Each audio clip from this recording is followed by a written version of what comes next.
Today's Ask the Doctor segment is all about how to boost your metabolism. Dr. Gregory Mayberry from Brookwood Medical Center joins us now to talk about that. Meanwhile, give us a call with your questions, 741-9272. And very quickly, before we get into some of these callers, metabolism is something that a lot of people leave out when they're trying to lose weight, but it's a crucial component. It really is. I mean, a lot of times as we age, your metabolism and everything like that decreases. So there's different mechanisms, different ways that we can sort of alter that and try to at least keep it stable. And there's, of course, exercise. Everybody makes these New Year resolutions of dieting, but certain diets can also be like these crash diets that we talk about. Ultimately, you will crash because they're not for long term, and you just don't adjust your body slowly. That's what you really got to do, is just break it in slowly so that you can tolerate it long term. Okay, so those extreme diets can backfire on you. They can. Right. Okay, let's go to some of our callers. We have Kay in Pell City. Kay, your question.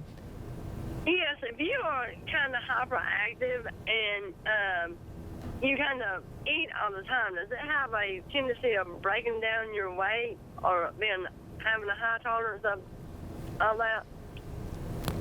So, I mean, they actually recommend people that eat like frequent snacks in between like 3-4 hours at a time, just small snacks. I mean, we're not talking about, large meals, and we're talking about healthy snacks, vegetables, fruits, trying to avoid all these candy bars and all these pre-packaged ordeals.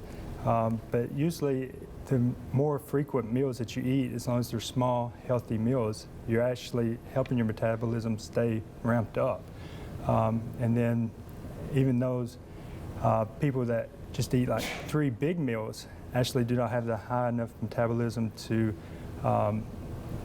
prolong that metabolism at a higher rate. So if you're hyperactive, like you say you are, just make sure that those frequent meals that you're eating are healthy vegetables and things of that nature. So a candy bar from the vending machine is not a good idea. That's not a good one. That's my thing there. All right, let's try Tiffany in Birmingham now. Tiffany, your question. Do we still have Tiffany in Birmingham? Hey, how are you? Great. Tiffany, what's your question?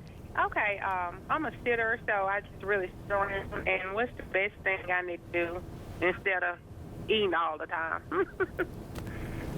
Just instead of eating all the time? So, I mean, I think you said you were a student. I know it's hard in between courses and classes and things like that, just to sort of wedge out that time you really need to wedge out a time that's specifically for you and able to make your plan to exercise. And I mean, it doesn't take a lot of exercise every day. I mean, 30 minutes a day just to keep that metabolism up. And you can alternate it with, the gym weights and things like that, because actually muscles, even when you're just sitting around in class, the more muscle mass you have, the more calories you burn just at rest. So they burn, on average, about 2/3 more calorie an hour per pound of muscle than a pound of fat does. So if you have a choice between, say, walking or running for 30 minutes or working out with weights, which one would you? I mean, I think it's a balance. I think you want to do cardio for heart health and things like that, but you also want to get that right amount of extra weights, and it doesn't have to be heavy weights. I mean, a lot of times it's just repetition to build that lean muscle mass. So it's a alteration. You just alternate. You don't want to do them, consecutive days, but you just alternate. And what I'm hearing from you is moderation. Moderation.